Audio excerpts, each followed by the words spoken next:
Hello everybody, this is Dr. Vishal Trivedi from Department of Biosciences and Bioengineering, IIT Guwahati. And in what we were discussing about the electrophoresis, and in this particular module we have discussed about the basics of electrophoresis, followed by the vertical gel electrophoresis, horizontal gel electrophoresis, and then in the previous lectures we have also discussed about the different variants of the gel electrophoresis, and then ultimately we have also discussed about some of the research problems where you can be able to utilize the electrophoresis as a tool to answer those questions. And in this particular series, now today we are also going to discuss few more experiments and few more research problems, and while discussing these research problems, you will be able to understand more and more potential of the electrophoresis to solve the research problems related to your work. So, the first problem today what we are going to see is, and this is an old problem what we have discussed before also, that the scientists have discovered a transcription factor and in the skin cells bind to the set of gene X, which is responsible for changing its color due to the exposure to the sunlight. Now, they would like to identify the transcription factor from the skin cells. What they want to do is, if you remember in the previous lecture, what we have discussed, that they were interested to identify the transcription factor, and then on the top they are also interested how the DNA as well as this transcription factor is interacting with each other. So, as we I think discussed that the gene structure is made up of promoter, and then you have the coding regions. So, this coding region is not responsible for binding of the transcription factor, only the promoter region is responsible for binding of the transcription factor. And in this event what will happen is that the DNA is making a complex with the protein, and as a result it is forming a DNA protein complex. Now, if you see how how this interaction can be mapped with the help of the electrophoresis. So, in the experimental design what we have the two molecules, one is DNA, the other one is the protein, and what they are doing is they are interacting with each other to form the DNA protein complex. Now, let us assume that the DNA is of the molecular weight of 1 unit and the protein is also of a molecular weight of the 1 unit, which means the DNA protein complex is going to have the molecular weight of 2 units. Now, let us assume that the DNA, if you do the electrophoresis of these 3 molecules, then the electrophoretic mobility of DNA is X, the electrophoretic mobility of Y is the protein is Y, then and the DNA protein complex is Z. Then the question comes whether the X is going to be bigger to the Z or X is going to be the smaller to the Z, which means whether the DNA is going to be run faster than the DNA what is present in the complex, or whether the DNA what is present is going to be run slower than the DNA what is present in the complex. As obvious that the molecular weight of the DNA protein complex is bigger, so it is actually going to run on a slower side, which means that the DNA is going to have the higher electrophoretic mobility compared to the DNA what is present in the protein.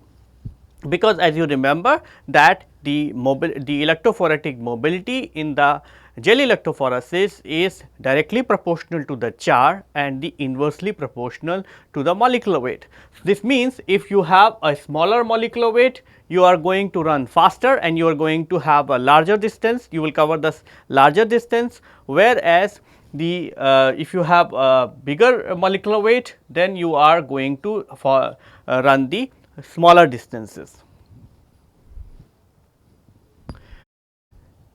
So, this interaction of the protein and DNA is being mapped with a technique or with the assay which is called as the gel mobility shift assay. In this technique, and this technique is relies on the fact that a small DNA has a much higher mobility in gel electrophoresis than what is bound to the protein.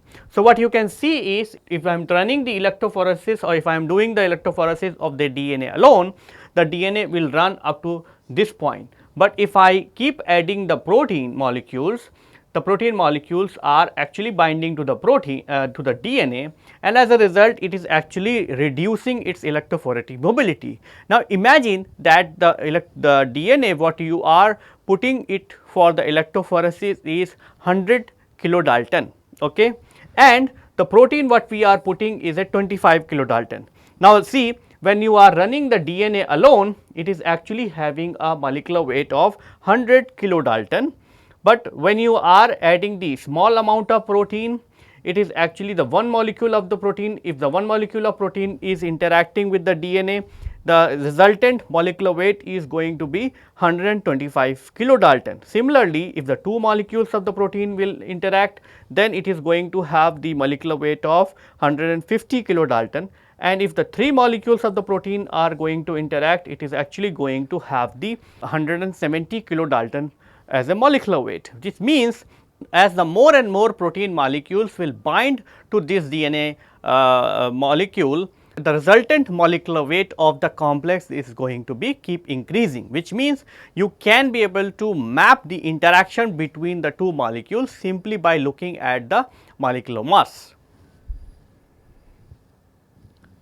So, for performing this experiment, what you are supposed to do? You have to first prepare the cell lysate, you have to do the incubation reactions where you are actually going to incubate the DNA plus the protein, okay, and then you are going to done the polyacrylamide gel electrophoresis, and that actually is going to give you the resultant retardation of the DNA bands.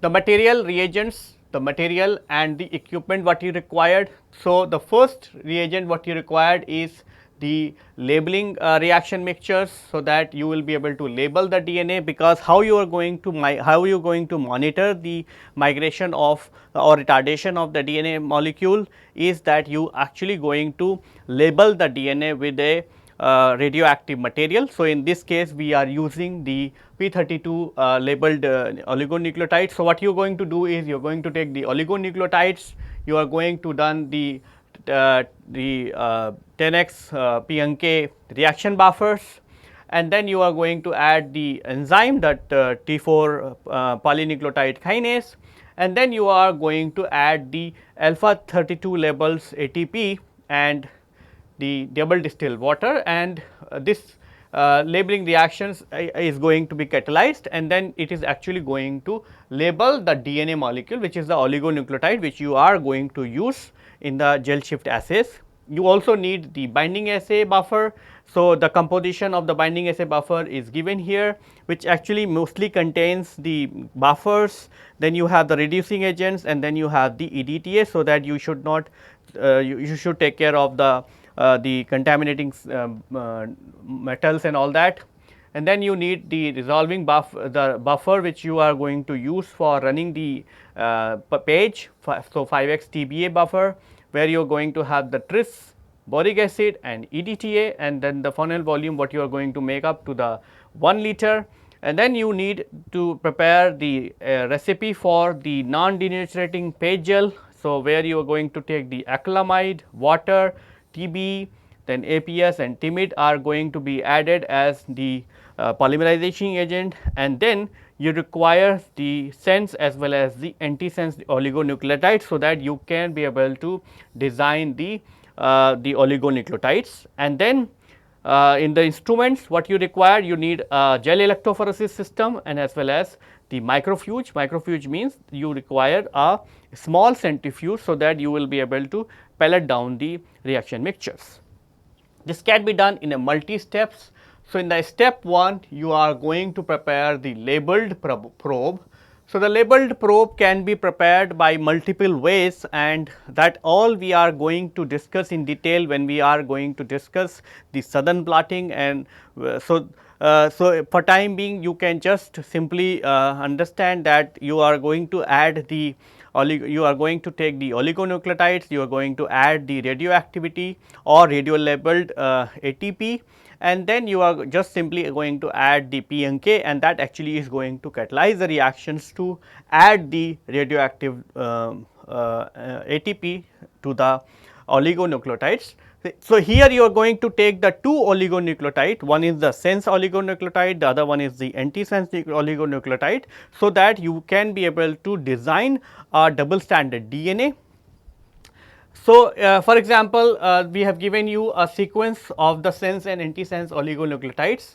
So, this is the sense strand, this is the antisense strand which you can use, and this is the sequence which is actually going to bind or which is going to facilitate the binding of the protein. So, that is the region which you have to keep in the center of this particular sequence, so that there will be adequate amount of nucleotides will be available on both the sides, so that the protein could be able to sit on top of this particular sequence and will be able to bind very nicely.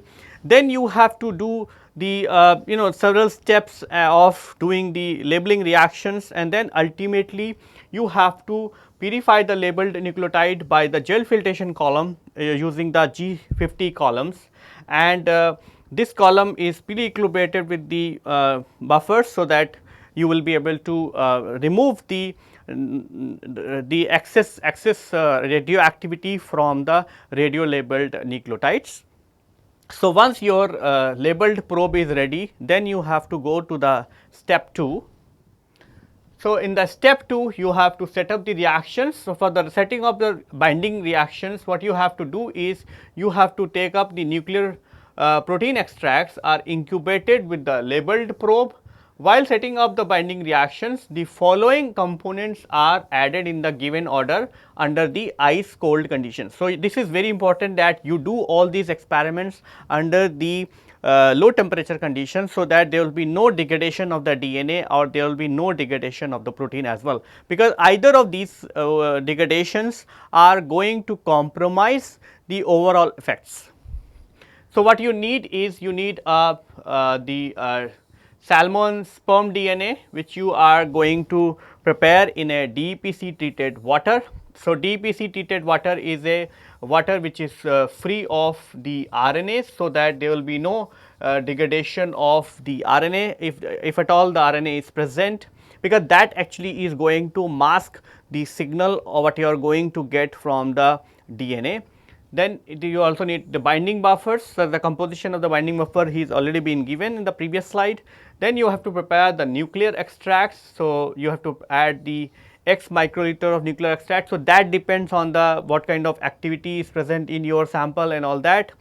Then you require the labeled probe. So, this nuclear extract is actually going to be the source of the protein, because the nuclear extract is going to have the transcription factor. So, that you are interested to test, and then you have to make up the volume with the double distilled water.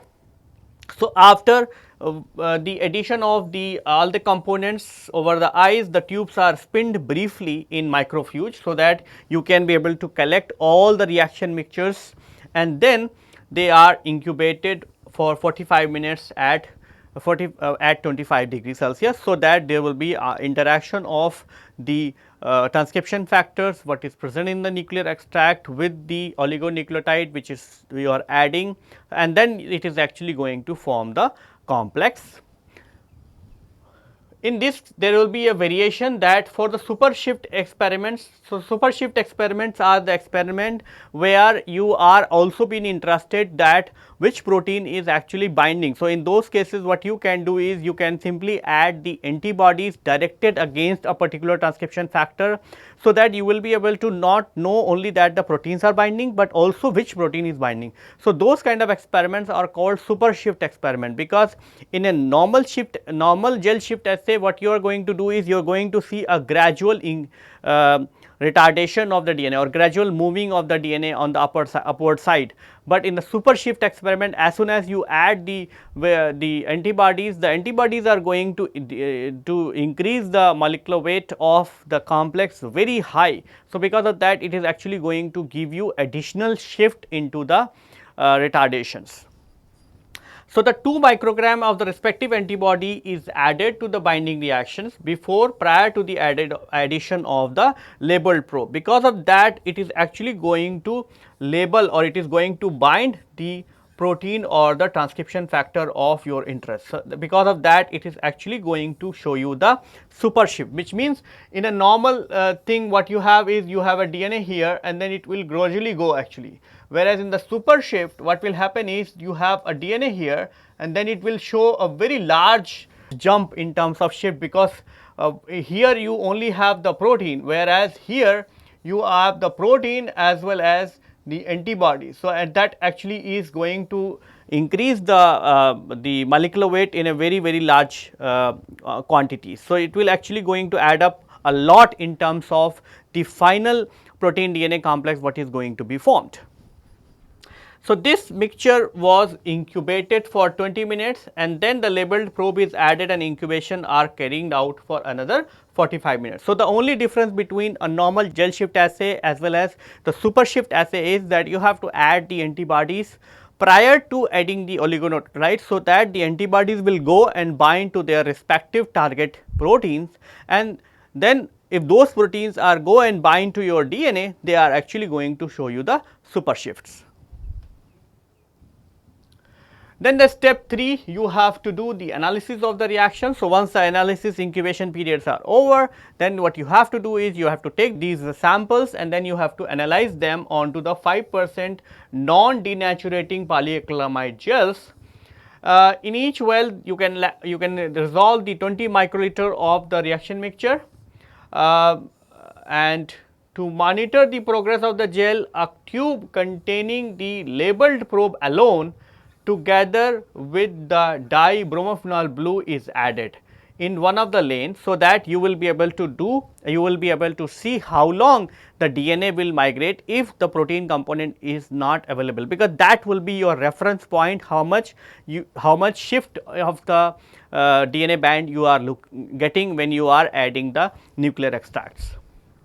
Then the 5x TB is used as a running buffer. The gel is run at the 50 volts constant, and it has to be done in a cold condition, so that there will be no degradation of the DNA, because if there will be a degradation of the DNA, that also is going to give you a gradual decrease in molecular weight, and so that also is going to give you a smear like condition. So, if there will be a DNA degradation, what will happen is the DNA will be here and then you are going to see a lot of bands, and that actually is going to mask the actual DNA samples. Even if you have a sample of DNA here, it is actually going to be masked by that degradation of the DNA probe what you have added in the reaction mixture. So, because of that, it is important that you should keep the DNA in a very stable conditions, and you should even when you are resolving the samples, you also should resolve it in a cold condition, so that there will be no degradations. After completion of the electrophoresis, the gel is dried up by wrapping it in the gel wrap, and it is exposed to a sensitive X-ray film for 1 to 3 days. Band can be seen after developing the film and densitometrically analyzed using ImageJ softwares. So, the image analysis anyway we have discussed in a detail, so that you can be able, once you have the digital image, you can be able to utilize many softwares what we have discussed before also, that either you can use the ImageJ or any other commercial softwares what are available from the different companies. Let us see what result you are going to see. So, in the results section, the positive autoradiograph shows that the positive binding experiments, which means what you can see in a typical experiment, that when you are running the probe alone, it is actually going to run in a very far away from your lane. But as you increase or as you put the nuclear extract, what will happen is that band is going to be keep moving towards the upper side, which means the proteins are now binding in a very low quantity, and then ultimately the whole protein is bound, and what you see is actually there will be a separation, which means what you see is the kind of the curve, which means at this stage the whole DNA what you have added is being saturated by the proteins which are present in the nuclear extract. Now, how you can be able to verify this? You can be able to verify this simply by adding the cold oligonucleotides. So, what will happen if you add the cold nucleotides? Uh, the cold nucleotide is going to compete with the protein what is bound here, and because of that it is actually going to release the bound oligonucleotide, which is the labeled oligonucleotide. So, what will happen is that you will be keep observing the band at the bottom. So, if you are going to form the protein complexes, and then if you add the cold oligonucleotide, what is mean by the cold oligonucleotide is the unlabeled oligonucleotide. So, that unlabeled oligonucleotide is going to compete with the complex, and it is going to release the radio labeled oligonucleotide, and in that process you are going to again going to see the reappearance of the radio labeled oligonucleotide, because that the protein is making a complex with DNA is giving you the protein DNA complex. But if you add the probe which is not radio labeled, so this probe is actually radio labeled, that is why you have a radio labeled complex.